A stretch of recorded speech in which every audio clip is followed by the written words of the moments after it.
लेखा देना रे धई के लेखा देना रे, रागी राग उतारते मुख गावत बहना रे, अस्ति घोड़े पाल की छोड़ी सब सेना रे।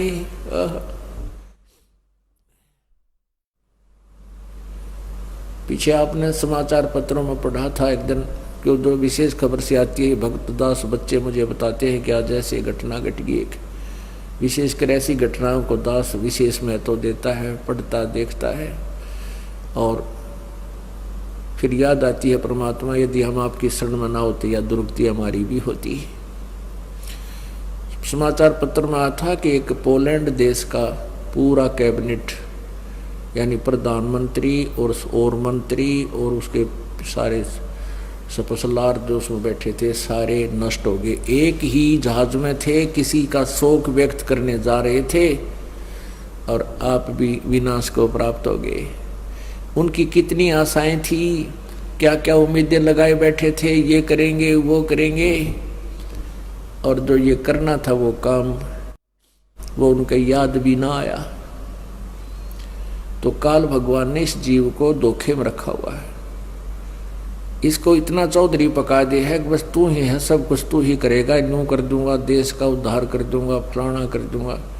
देश का उद्धार जब होगा जब तू अपना उद्धार की सोचेगा। अपने उद्धार की कहाँ से सोच होगी? सत्संग में आएगा। सत्संग में आने से नेक नीति अंदर उत्पन्न होएगी, दया बनेगी, भगवान से डर बनेगा, फिर वही व्यक्ति अपने देश और क्षेत्र का उद्धार कर सकता है। अन्यथा केवल कहन मात्र सीमित रह जाता है। जो राजा लोग भगवान से डरने वाले होते थे वो कभी अन्याय नहीं करते थे, अपने और पराये में वो अंतर नहीं समझते थे।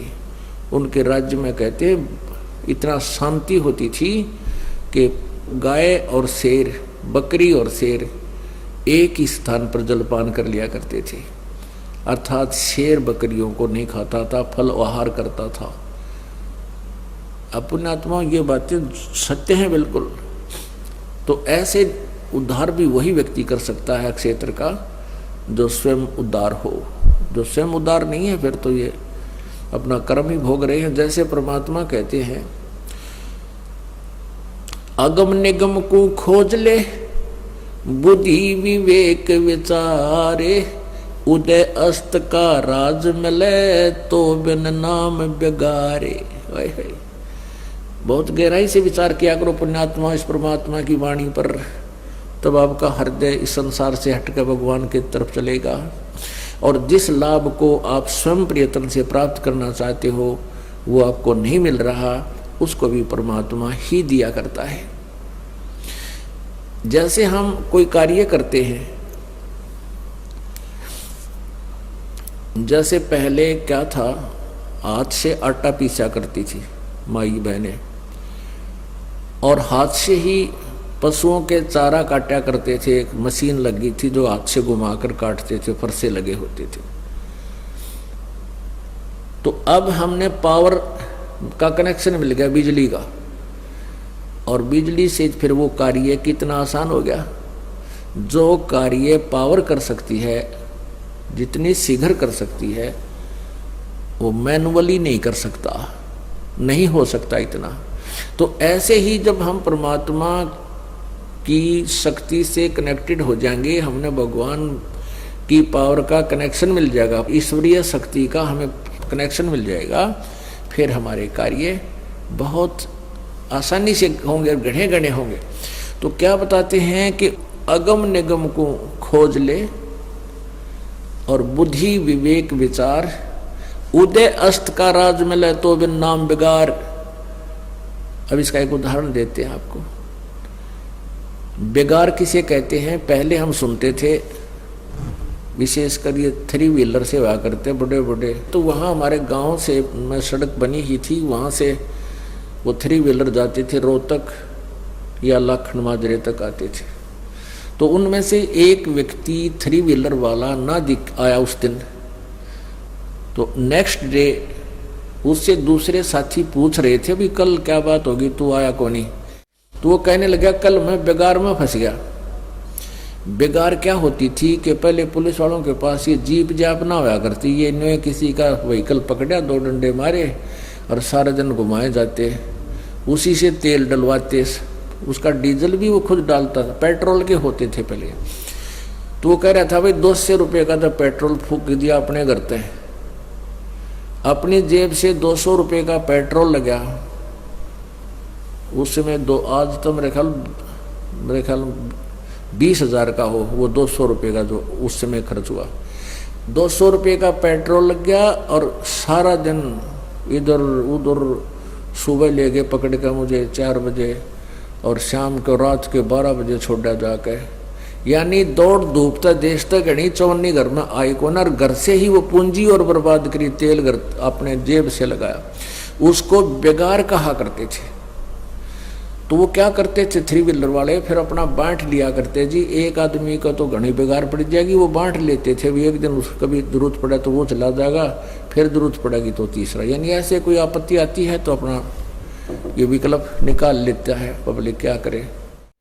तो ऐसे उसको बेगार कहते हैं कि दौड़ धूपता देश तक घनी, सारा दिन उसका पंजा टिक्का नहीं, टायर बाजता हंडेगा, कभी इधर चल कभी उधर चल, वो सब जगह घुमा लाए हैं, और चवन्नी का लाभ नहीं और बल्कि हानि होगी 200 रुपये की। इसको बेगार कहते हैं।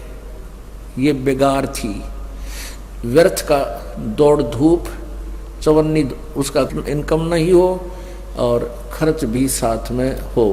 तो ऐसे कहते हैं अगम निगम को खोज ले, वो परमात्मा ऊपर सतलोक जाने वाले मार्ग पर, इस व्यवस्था पर तू एक गहरी नजर से सोच, विवेक के साथ सोच, उदय अस्त का राज मिले। यदि पूरी पृथ्वी का भी तुझे राज्य प्राप्त हो जा तो भी नाम बेगार। बेगार कैसे? राजा यदि भक्ति नहीं करता है, सत्य भक्ति नहीं करता है परम संत से लेकर, तो वो बेगार कर रहा है। बेगार कैसे कर रहा है कि अपने पिछले जन्म के पुण्यों का नष्ट कर रहा है, और जितना बड़ा अक्षेत्र होगा उस राजा के अंतर्गत उतना ही उसकी टेंशन का कारण रहेगा।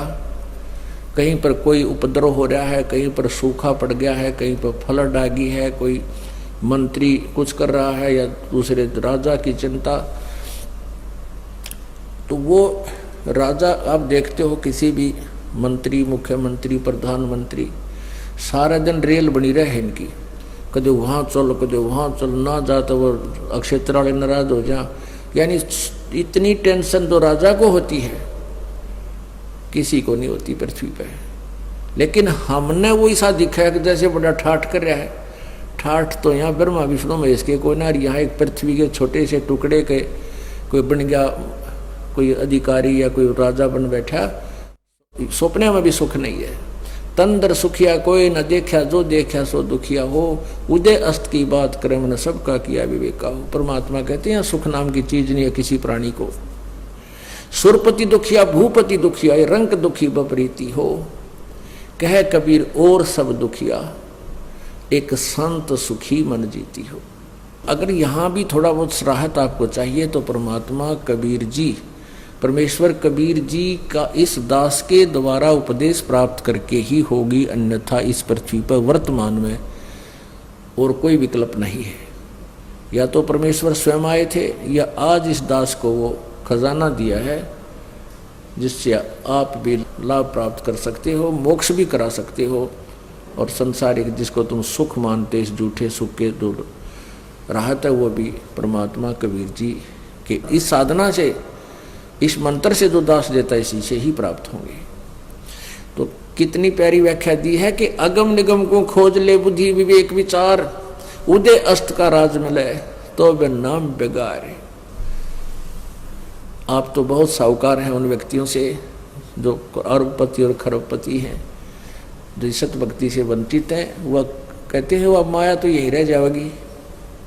जिस माया के लिए, जिन कार कोठियों के लिए वो सारा दिन लगा रहता है, वो माया, उनकी कार कोठी संपत्ति सारी यही रह जाएगी। केवल वो खाकी जाएगा, नौका नो खाली वो खाकी जाएगा, खोखा जो अपने पुण्य बर्बाद कर गया, नालायक, भक्ति करी नहीं, और फिर आगे क्या होगा उसके साथ। लेखा देना रे धनी कै लेखा देना रे, रागी राग उचारते गावत मुख बहना रे, हस्ती घोड़े पाल की छाड़ी सब सेना रे। वो राजा जब दौड़ धूप करता था, 1 मिनट में मृत्यु होगी, ने बोला सारी, कहते हैं कि सब सेना को छोड़कर चला गया। रोकड़ी धरी ढकी रही सब जेवर गहना रे, और फूक दिया मैदान में कुछ लेन न देना रे। रोकड़ी माने जो भी तेरे पास नगद सौदा था, धन था, वो सब वहीं रह गया, और फूक दिया मैदान में कुछ लेन न देना रे। और कुछ लेन दे, कुछ नहीं हाथ लगा तेरे। मुग्दर मारे शीश में जमकिंग कर देना रे, उतर चला तागिर हो जो मर्दक सेना रे। भाई फुल्ला सो कमलात है जो चना सो डेना रे, चित्रगुप्त लेखा लिया जहां कागज पहना रे। अब क्या बताते हैं कि देखो मृत्यु तो तुम्हारी सबकी ही होगी, लेकिन जो सत भक्ति करते हैं वो फिर मृत्यु कभी नहीं होगी। वो ऐसे स्थान पर चले जाएंगे जहां जाने के बाद फिर लौटकर संसार में कभी नहीं आते। तो मृत्यु के अंदर बहुत अंतर है। कबीर साहब कहते हैं आए हैं सो जाएंगे ये राजा रंग फकीर, एक तो सिंहासन चढ़ कर जाएंगे बंदे जा जंजीर। जाने और मृत्यु में बहुत अंतर होगा। एक तो अपराधी की तरह बांध कर ले जाया जाएगा यमदूतों के द्वारा, और जो सत भक्ति करते हैं परमात्मा की, आजीवन मर्यादा में रहते हैं, तो उनको आदर के साथ सिंहासन पर जहाज में बैठा कर ले जाया जाएगा। फिर क्या बताते हैं, मरना तो है लेकिन आगे क्या होगा। चित्रगुप्त लेखा लिया जहां कागज फैना रे। वहां पर कहते हैं कि चित्रगुप्त, चित्र और गुप्त, ये वहां 2 धर्मराज के दूत हैं, देवदूत है, और ये वहां आपका अकाउंट धर्मराज के सामने पेश करते हैं, क्योंकि आपके अंदर एक साइलेंट फिल्म बनती है जिसको चित्रगुप्त कहते हैं। वो गुप्त साइलेंट फिल्म जो बनती है, एक फैक्स आपका ऊपर धर्मराज के दरबार में जाता है। तो वहाँ धर्मराज के दरबार में ये 2 क्लर्क हैं चित्रगुप्त नाम के, और 2 मिलकर ही आपके पूरे उस फिल्म को देखकर निर्णय उस धर्मराज के पास रखते हैं कि इसके इतने पुण्य हैं, इतने पाप हैं। उसके आधार से फिर धर्मराज आपको भविष्य निर्धारित करता है।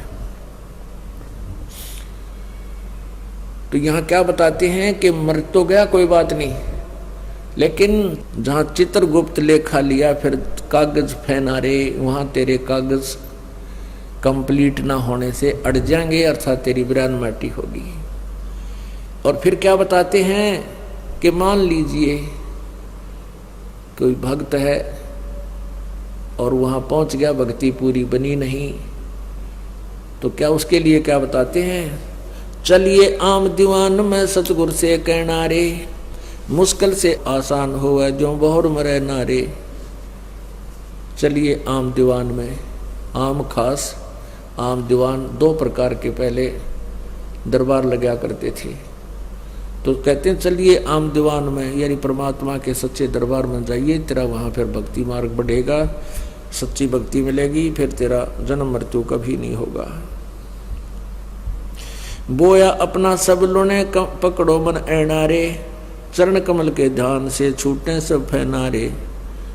प्रानंदनी संग है जाके काम देना रे, गरीबदास फिर आवही जो अजर जरे नारे।